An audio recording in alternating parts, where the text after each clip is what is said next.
Eh bien bonjour à tous, c'est Spoilo. Aujourd'hui on se retrouve pour parler du film Passengers, réalisé par Morten Tyldum. J'arrive pas à dire les noms de réalisateurs, c'est insupportable. Morten Tyldum donc, qui a réalisé aussi Imitation Game. Le scénario de Passengers a été fait par Jon Spites, qui a aussi fait le scénario de Pacific Rim, Doctor Strange ou encore Prometheus. Prometheus.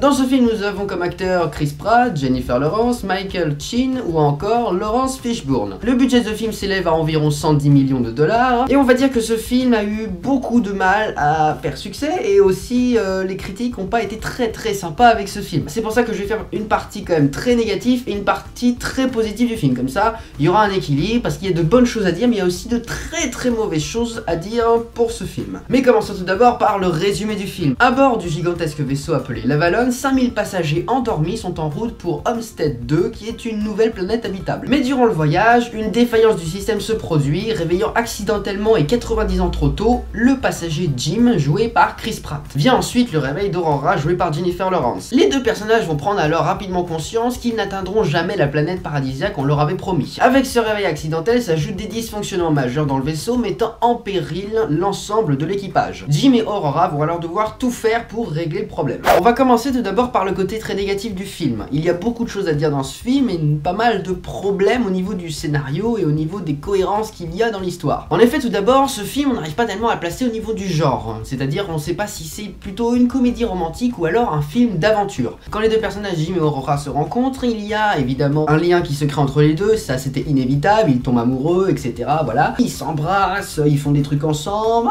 c'est génial, c'est une énorme comédie romantique qui dure mais beaucoup trop longtemps. Puisqu'il faut savoir quand même que ce film dure pratiquement 2 heures. Et quand sur les 2 heures tu as une énorme partie de comédie romantique, au bout d'un moment tu te fais un petit peu chier, on va dire. Du coup on sait pas trop comment se placer dans le film. On sent que le réalisateur était un peu bancal sur ce côté là, on sait pas trop s'il a voulu pencher plus sur le côté très comédie romantique ou au contraire sur le côté très aventure. Le film dure déjà très longtemps, alors avoir une comédie romantique dans un univers un peu science-fiction, au bout d'un moment on va dire que t'as envie de passer à autre chose. Et même aussi au niveau du côté psychologique des personnages, on n'a pas l'impression qu'ils se sentent tellement atteints par le fait qu'ils n'arriveront jamais vivants dans le milieu paradisiaque qu'on leur avait promis. On a l'impression que le réalisateur a certes créé quelque chose mais qu'il n'est pas allé jusqu'au bout. Il aurait pu aller plus loin, développer encore plus. Et puis au niveau des défaillances du système, il y a quand même pas mal de problèmes, pas mal d'incohérences. On sait pas tellement d'où ça vient, on sait pas tellement pourquoi ils se sont réveillés. On sait jamais, il n'y a pas forcément de moment où c'est clair, précis, on sait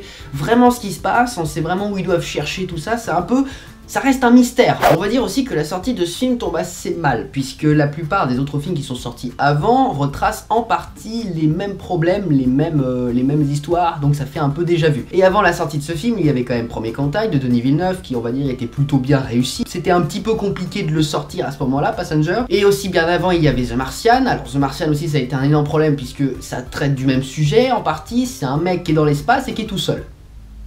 Un autre problème qui vient aussi, c'est les deux personnages de Aurora et Jim. Ils ont pas forcément déjà beaucoup de charisme, les deux acteurs, et en plus, par rapport à l'épreuve quand même qu'ils subissent, qui est quand même assez douloureuse, ils ne pourront pas survivre, c'est inévitable. Mais bon, au niveau psychologique, je veux dire, même les personnages, même s'ils sont pas forcément tout seuls, s'il y a quelqu'un avec eux pour les soutenir, ils sont quand même pas bien, ils sont en position fétale dans un coin. Et on va dire que le seul personnage qui est ici intéressant dans ce film, c'est le barman, qui est un androïde et qui est joué par Michael Sheen. Lui, il a vraiment une super place dans ce film. Et même si c'est un androïde, il prend presque plus de place que les deux autres personnages qui galèrent à trouver un moyen de se rendormir. Passons maintenant au côté un peu plus positif du film, puisque malgré cette énorme partie très négative qui détruit beaucoup le film, il y a quand même une grosse partie positive. L'histoire est quand même pas si mal, on s'intéresse à un mec qui est torturé psychologiquement, puisqu'on sait qu'il ne pourra pas survivre pendant 90 ans et qu'il ne peut pas se rendormir pour passer le temps. Il doit donc lutter contre le temps, et lutter contre le temps, c'est assez compliqué. Le réalisateur a énormément bien travaillé, énormément bien géré ce côté solitude où c'est un personnage qui se retrouve alors totalement seul dans cet énorme vaisseau qui contient plus de 5000 passagers et qui fait plus de 2 km de long. Et puis comme je l'ai dit dans une ancienne vidéo, celle sur le film Gravity, le scénario n'a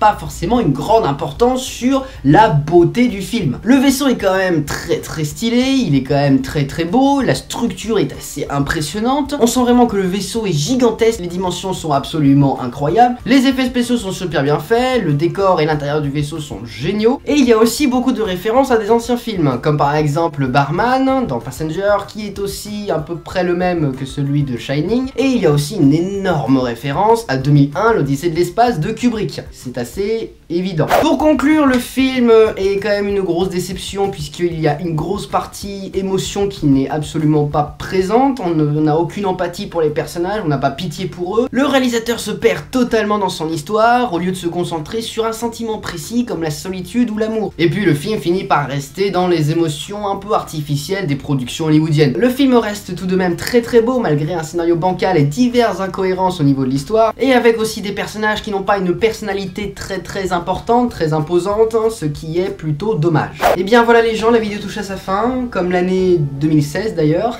Pour vous dire en tout cas que moi j'ai passé une superbe année 2016, il y a eu des moments un peu embêtants parce que j'ai pas sorti beaucoup de vidéos, il y a des gros moments où je ne sortais rien du tout, je savais pas tellement ce qu'il fallait que je sorte, je me suis surtout concentré sur les critiques de films, je me suis un peu laissé aller là-dessus, je me suis pas tellement relancé en fin d'année sur les divers métiers du cinéma. J'essaierai de publier plus de vidéos, je vais essayer aussi de faire un contenu un peu plus large, c'est-à-dire avec des choses un peu différentes, je vais essayer de reprendre évidemment les métiers du cinéma. Ça me plaît beaucoup d'essayer de caricaturer chaque métier du cinéma, évidemment ça reste une caricature, j'ai eu pas mal de retours de personnes qui me disaient « Oh mon dieu, mais c'est pas vrai, c'est pas comme ça le métier de machin ». Ce n'est qu'une caricature et c'est fait exprès. Évidemment ça ne représente absolument pas les vrais métiers du cinéma. Je m'éclate, je m'amuse au contraire à caricaturer ce côté un peu foufou, un peu extrême de chaque métier du cinéma. Faut prendre tout ça au second degré avec humour, c'est mieux que de critiquer, évidemment vous pouvez critiquer mais c'est mieux que de haïr ce côté là un peu extrême, un peu caricatural de mes vidéos, plutôt que